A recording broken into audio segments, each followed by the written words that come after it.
Good morning. Unique session संस्थान की online classes में आपका स्वागत है।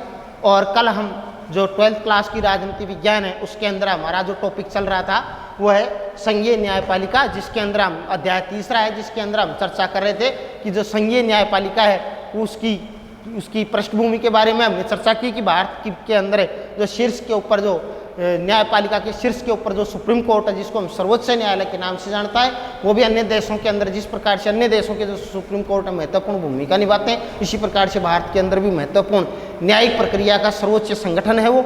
और उसकी जो न्यायाधीश हैं उनकी किस प्रकार से क्या भूमिका, किस प्रकार से उनकी नियुक्ति या उनकी किस प्रकार से उनकी स्वतंत्रता स्थापित की जा सकती है, इसके बारे में चर्चा की गई। और साथ ही साथ में जो न्यायपालिका है उसके मुख्य कार्य क्या हैं उनके बारे में हमने चर्चा की। संविधान की व्याख्या करना, अधिकारों की सुरक्षा करना, कानून की सर्वोच्चता को स्थापित करना, ये सारे संपूर्ण न्यायपालिका के महत्वपूर्ण इन कामों के अंदर न्यायपालिका ने अपनी महत्वपूर्ण भूमिका निभाई है। आज हम चर्चा करेंगे न्यायाधीशों की नियुक्ति के बारे में। तो संघीय न्यायपालिका, न्यायाधीशों की नियुक्ति। न्यायाधीशों की नियुक्ति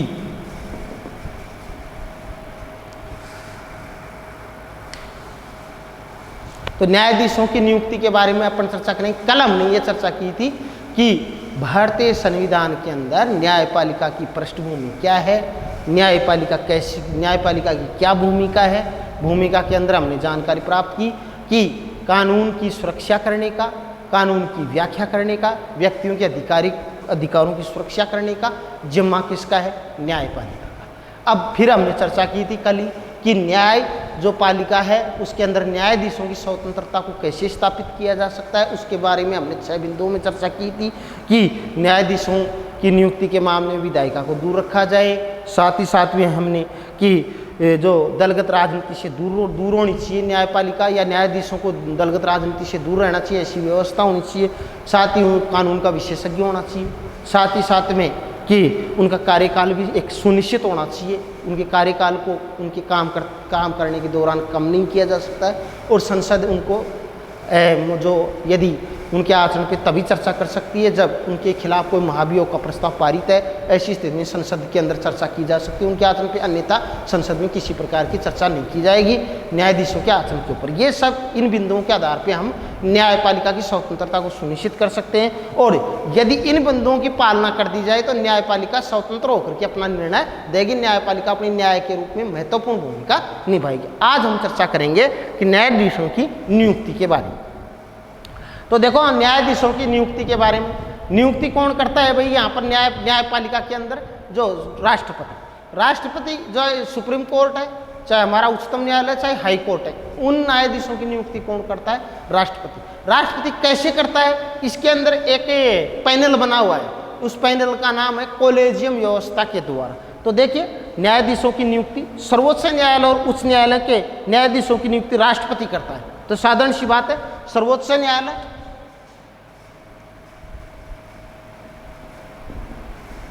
सर्वोच्च न्यायालय व उच्च न्यायालय दोनों चाहिए। ये हो गया एससी हाई कोर्ट, ये हो गया सुप्रीम कोर्ट। तो सर्वोच्च न्यायालय, उच्च न्यायालय के न्यायाधीशों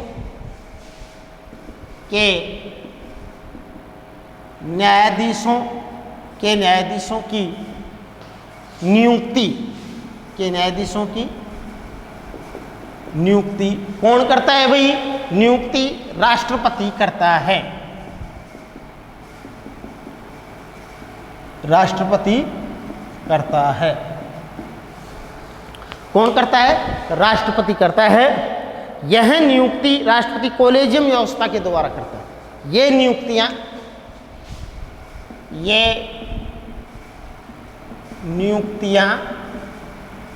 ये जो नियुक्तियां करता है राष्ट्रपति, ये नियुक्तियां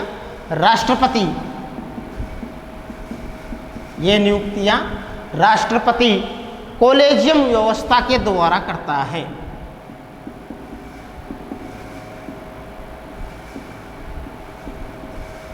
व्यवस्था, कोलेजियम व्यवस्था के द्वारा करता है। अब देखो, अब बात आती है कोलेजियम व्यवस्था क्या है। कोलेजियम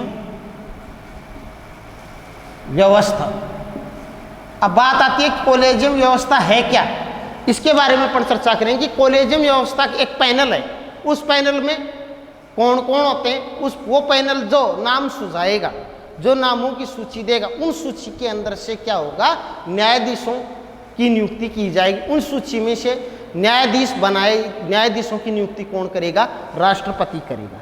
तो यह नियुक्तियां राष्ट्रपति कोलेजियम व्यवस्था के द्वारा करता है। इस व्यवस्था में सर्वोच्च न्यायालय का मुख्य न्यायाधीश, जो कोलेजियम व्यवस्था, इसमें कौन कौन रहेगा, एक तो देखो सर्वोच्च न्यायालय का मुख्य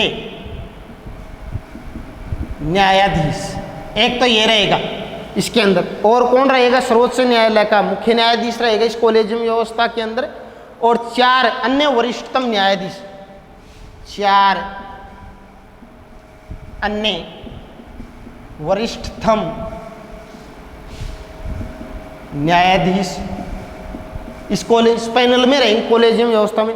और 4 अन्य वरिष्ठतम न्यायाधीश की सलाह से प्रस्ताव पारित किए जाएंगे और इन्हीं नामों में से राष्ट्रपति नियुक्ति करेगा। इस कोलेजियम व्यवस्था के अंदर ये होगा, ये इस प्रकार से इसके अंदर 5 होंगे, 4 वरिष्ठतम न्यायाधीश, 1 मुख्य न्यायाधीश, 5 का पैनल होगा, 5 व्यक्तियों, 5 न्यायाधीश। ये 5 न्यायाधीश नाम सुझाएंगे कि कौन न्यायाधीश के लिए नियुक्त किया जा सकता है, ये सूची बनाएंगे। इनकी जो इनकी जो कमेटी बनेगी या जो पैनल बनेगा, इस पैनल के द्वारा जो नाम दिए जाएंगे, जो प्रस्ताव किए जाएंगे नामों को, तो वो नाम कहाँ पे जाएंगे, राष्ट्रपति के पास में। राष्ट्रपति इन्हीं नामों में से क्या करेगा, न्यायाधीशों को न्यायाधीश के पद पर नियुक्त करेगा। तो इस व्यवस्था को हम क्या कहते हैं, कोलेजियम व्यवस्था। ये व्यवस्था कब चली थी भारत के अंदर, 1993 में चली थी। 1993 से चालू है कोलेजियम व्यवस्था। और तो इस प्रकार से इस व्यवस्था में सर्वोच्च न्यायालय का मुख्य न्यायाधीश होगा, 4 अन्य वरिष्ठतम न्यायाधीश होंगे। इस प्रकार से 5 व्यक्तियों का जो पैनल बनाए, उस पैनल के द्वारा जो नाम प्रस्तावित किया गया, इन्हीं नामों में से राष्ट्रपति न्यायाधीश के तौर पे नियुक्त करेगा।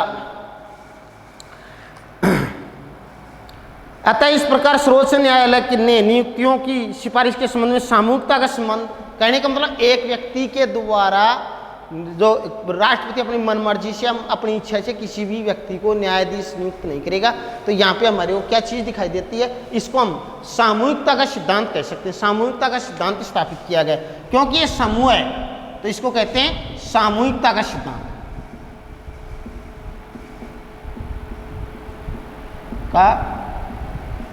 सिद्धांत तो राष्ट्रपति की जो न्यायाधीशों की नियुक्ति में, जिस न्यायाधीशों की नियुक्ति में जिस सिद्धांत का पालन हुआ, वो कौन सा है, सामूहिकता का सिद्धांत। सामूहिकता का सिद्धांत इस प्रकार से, क्योंकि कोलेजियम व्यवस्था के अंतर्गत क्या है, एक मुख्य न्यायाधीश होता है, 4 वरिष्ठतम न्याय, इन 4 और एक मुख्य न्याय 5 के द्वारा, इन 5 जो न्यायाधीशों के द्वारा जो पैनल के अंदर जिस व्यक्ति का नाम न्यायाधीश के लिए जो प्रस्तावित किया जाता है, उस व्यक्ति को राष्ट्रपति क्या करता है, न्यायाधीश के तौर पर नियुक्त करता है।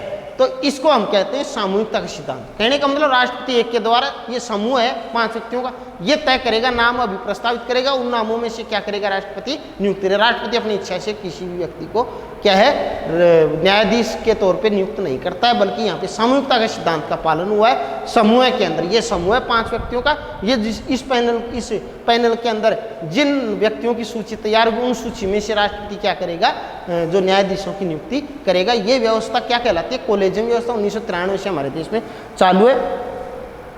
तो इस प्रकार से देखो, परंतु बीच में 2014 के अंदर एक नई प्रणाली सरकार के द्वारा लाई गई थी, परंतु उस प्रणाली को क्या है, खत्म कर दिया गया, उस व्यवस्था को खत्म कर दिया गया सुप्रीम कोर्ट के द्वारा।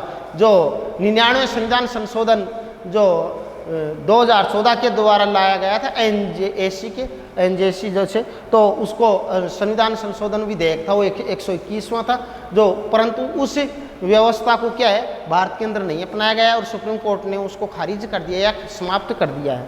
तो देखिए सामूहिकता का सिद्धांत स्थापित किया गया है।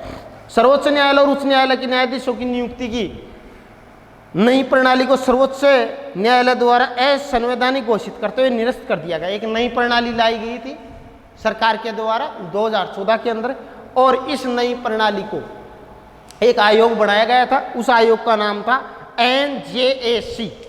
उस आयोग का क्या नाम था? NJAC। NJAC का अर्थ है राष्ट्रीय न्यायिक नियुक्ति आयोग। राष्ट्रीय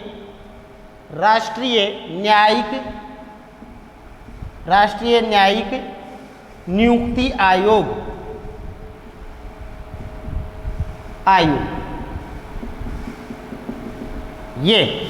ये सरकार के द्वारा 2014 में कॉलेजियम व्यवस्था को समाप्त करके NJAC राष्ट्रीय नियुक्ति आयोग की स्थापना की गई थी।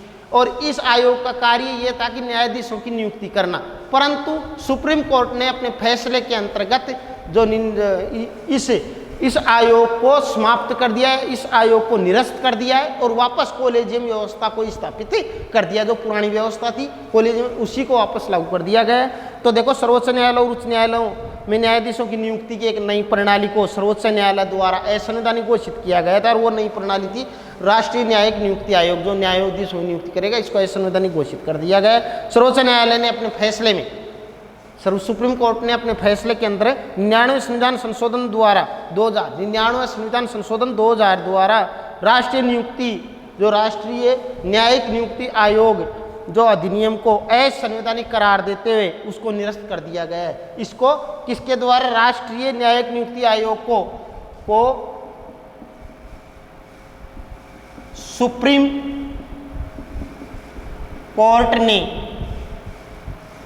कोर्ट ने क्या कर दिया है? इसको 99वें संविधान सुप्रीम कोर्ट ने इसको क्या कर दिया है? निरस्त। सुप्रीम कोर्ट ने इसे निरस्त कर दिया गया है। सुप्रीम कोर्ट के द्वारा इसको निरस्त कर दिया गया है। किसको? NJAC को।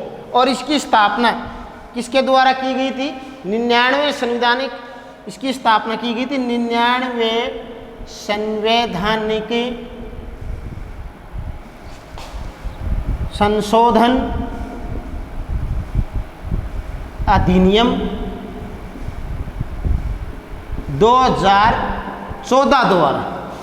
इस 99वें संवैधानिक संशोधन अधिनियम 2014 के द्वारा राष्ट्रीय न्यायिक नियुक्ति आयोग की स्थापना की गई थी, जिसे सुप्रीम कोर्ट ने, मतलब सर्वोच्च न्यायालय ने अपने फैसले के अंदर इसको निरस्त कर दिया गया है और इसको अवैधानिक करार देते हुए इसको समाप्त कर दिया गया और वापस कॉलेजियम जो पुरानी व्यवस्था थी इसको बहाल कर दिया गया, वापस स्थापित कर दिया गया है। तो राष्ट्रीय न्यायिक नियुक्ति आयोग 99वें संवैधानिक संशोधन 2014 द्वारा इसकी स्थापना की गई थी। राष्ट्रीय न्यायिक नियुक्ति आयोग की स्थापना कब की गई थी भाई? 99वें संवैधानिक संशोधन 2014 के अधिनियम द्वारा। बिल्कुल ध्यान रखने योग्य बात है कि NJAC की स्थापना कब की गई थी। तो NJAC की स्थापना, जिसका पूरा नाम राष्ट्रीय न्यायिक नियुक्ति आयोग, इसकी स्थापना की गई थी 99वें संवैधानिक संशोधन अधिनियम 2014 के द्वारा इसकी स्थापना की गई थी, जिसे सुप्रीम कोर्ट ने निरस्त कर दिया है। इसको सुप्रीम कोर्ट ने खारिज कर दिया, इसको हटा दिया है, इस आयोग को समाप्त कर दिया है।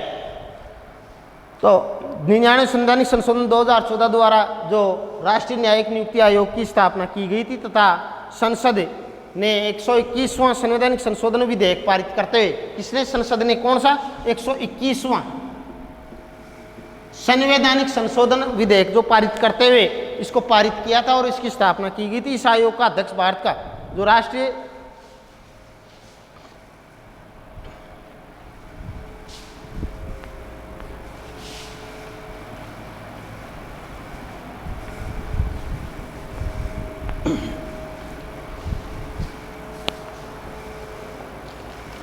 तो देखिए राष्ट्रीय न्यायिक नियुक्ति आयोग, थोड़ी इसके बारे में चर्चा कर लेते हैं।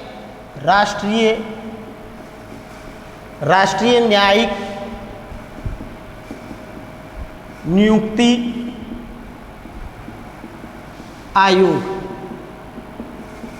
जिसको हम कहते हैं NJAC।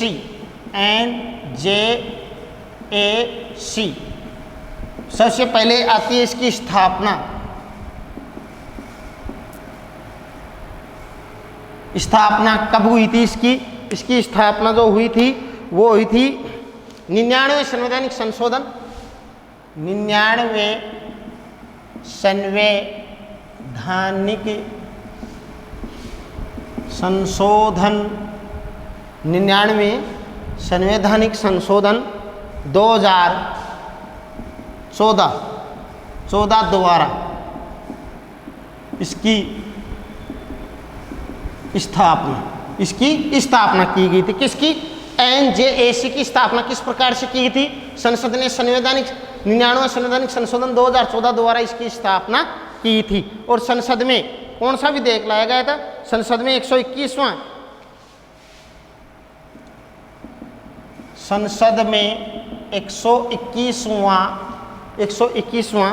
संविधान संशोधन विधेयक, संविधान संशोधन विधेयक पारित किया। मतलब 121वां संवैधानिक संशोधन विधेयक पारित करते हुए 99वें संविधान संशोधन 2014 के द्वारा एनजेएसी राष्ट्रीय न्यायिक नियुक्ति आयोग की स्थापना की गई थी और कॉलेजियम व्यवस्था को समाप्त कर दिया गया था 2014 के अंदर। और इसके अंदर, इस पैनल के अंदर एनजेएसी जो आयोग बनाया था, इसमें किस प्रकार से होगा? इसके अंदर आयोग का अध्यक्ष भारत का मुख्य न्यायाधीश होगा। इसमें क्या व्यवस्था की गई थी? इस आयोग का अध्यक्ष कौन होगा भाई? इस आयोग का अध्यक्ष होगा वो भारत का मुख्य न्यायाधीश। भारत का मुख्य न्यायाधीश, भारत के मुख्य न्यायाधीश को क्या बनाया गया था? इस आयोग का, राष्ट्रीय जो न्यायिक नियुक्ति आयोग है, इसका अध्यक्ष बनाया गया था। और इसके साथ में ही और कौन होंगे इस आयोग में? सर्वोच्च न्यायालय के 2 वरिष्ठतम न्यायाधीश। और कौन होंगे? सर्वोच्च न्यायालय के 2 वरिष्ठतम न्यायाधीश। इनके अंदर किसको रखा गया था? सर्वोच्च न्यायालय के 2 वरिष्ठ न्यायाधीशों को भी इस पैनल के, इस आयोग के अंदर जोड़ा गया था। साथ ही में केंद्रीय विधि मंत्री को भी,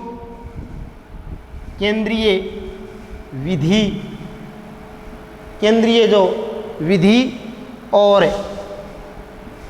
न्याय मंत्री को भी इस आयोग में शामिल किया गया था।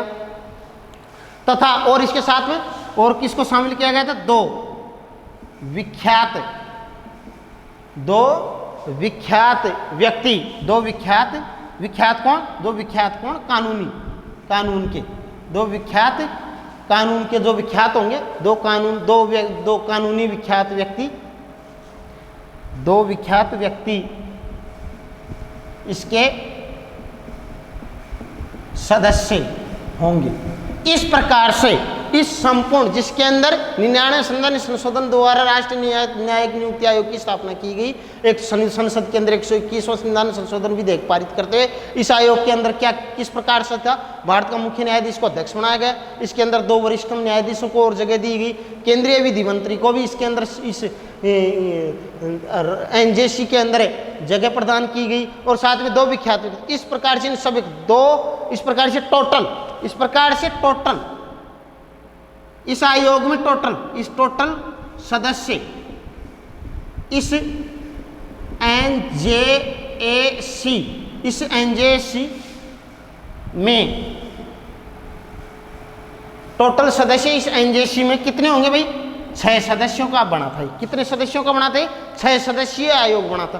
परंतु देखो, इस आयोग को किसने? सुप्रीम कोर्ट ने। इस आयोग को सारे को सुप्रीम कोर्ट ने जो अपना उच्चतम न्यायालय है, उसने, उच्चतम न्यायालय ने इसको निरस्त कर दिया। किसको? इसको निरस्त कर दिया कि यह संविधान के अनुकूल नहीं है और इसको हटा दिया गया और वापस पुरानी कॉलेजियम व्यवस्था को लागू कर दिया गया था।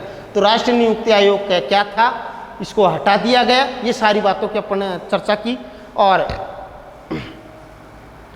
अब आता है अपन जो न्यायाधीशों को पद से हटाने की भारतीय संविधान में क्या प्रक्रिया है, न्यायाधीशों को पद से किस प्रकार से कैसे क्या हटाया जाता है, हमने ये सारी बातें चर्चा की। कि न्यायाधीशों की नियुक्ति के लिए कॉलेजियम व्यवस्था है, जो पहले भी वही थी, वर्तमान में भी उसी व्यवस्था को लागू कर दिया गया है। और बीच के अंदर एक आयोग बनाया गया था सरकार के द्वारा 2014 में, उसके अंदर हमने चर्चा की। उसका काम था कि न्यायाधीशों की नियुक्ति के लिए, परंतु सुप्रीम कोर्ट ने उस आयोग को निरस्त कर दिया गया। उस आयोग का कैसे क्या स्ट्रक्चर था, ढांचा कैसा था कि उसके अंदर मुख्य न्यायाधीश, 2 वरिष्ठतम विधि मंत्री और इसके अन्य जो 2 अन्य कानून के व्यक्ति, इन सबको मिला करके जो NJAC आयोग बनाया गया था, इस आयोग को सुप्रीम कोर्ट ने, दोबारा मैं बता रहा हूँ, सुप्रीम कोर्ट ने इस आयोग को निरस्त कर दिया है। इसकी जगह वापस पुरानी व्यवस्था को लागू कर दिया गया, जिसको हम कॉलेजियम व्यवस्था के द्वारा ही न्यायाधीशों की नियुक्ति की जाएगी। ये नियुक्ति करने का काम कौन करेगा? भारत का राष्ट्रपति, चाहे सुप्रीम कोर्ट और चाहे हाई कोर्ट, इन दोनों के अंदर। अब आगे चर्चा करेंगे अपन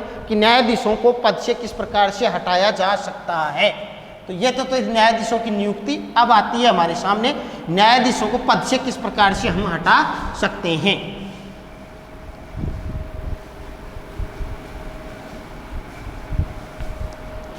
न्यायाधीशों को पद से हटाना,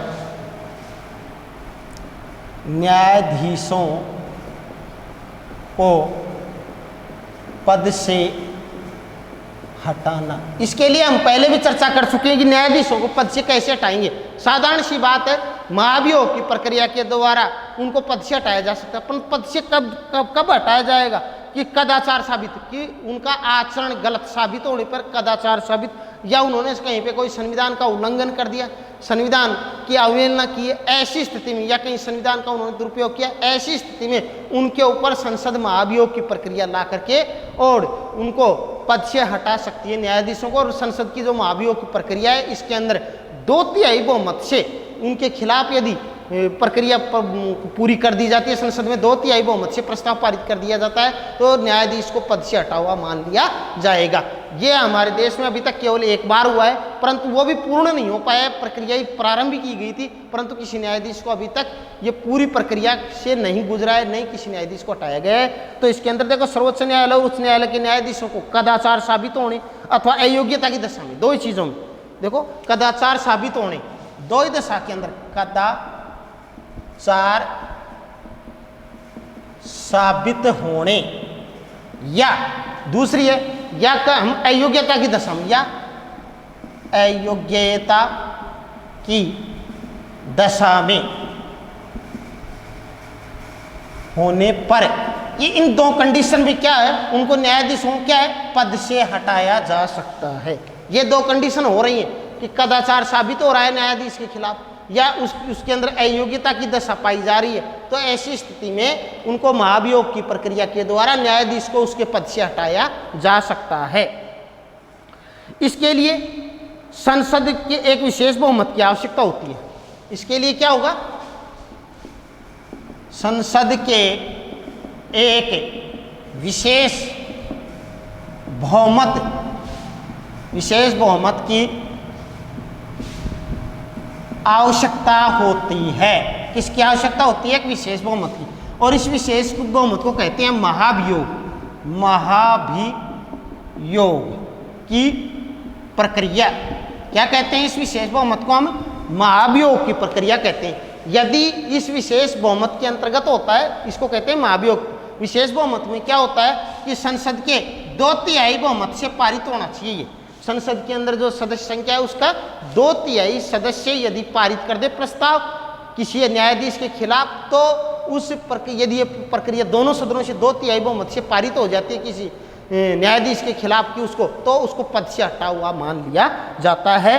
तो संसद के एक विशेष बहुमत की आवश्यकता होती है, अर्थात संसद के सदस्यों के 2/3, बात वही आ गई, संसद के 2/3 सदस्यों की सहमति के आधार पर न्यायाधीशों को पद से हटाया जा सकता है। आज तक संसद के पास किसी न्यायाधीशों को हटाने का जो प्रस्ताव है केवल एक बार लाया गया है। न्यायाधीशों को हटाने का प्रस्ताव भारतीय संसद में कितनी बार लाया गया है? केवल अभी तक एक बार, परंतु वो प्रस्ताव पारित नहीं हुआ था, 2/3 सदस्यों से पारित नहीं हुआ। और वो 2/3 पूर्ण मतलब विशेष प्रस्ताव या विशेष बहुमत के द्वारा पारित न होने के कारण उस न्यायाधीश को पद से नहीं हटाया गया, केवल एक बार लाया गया था।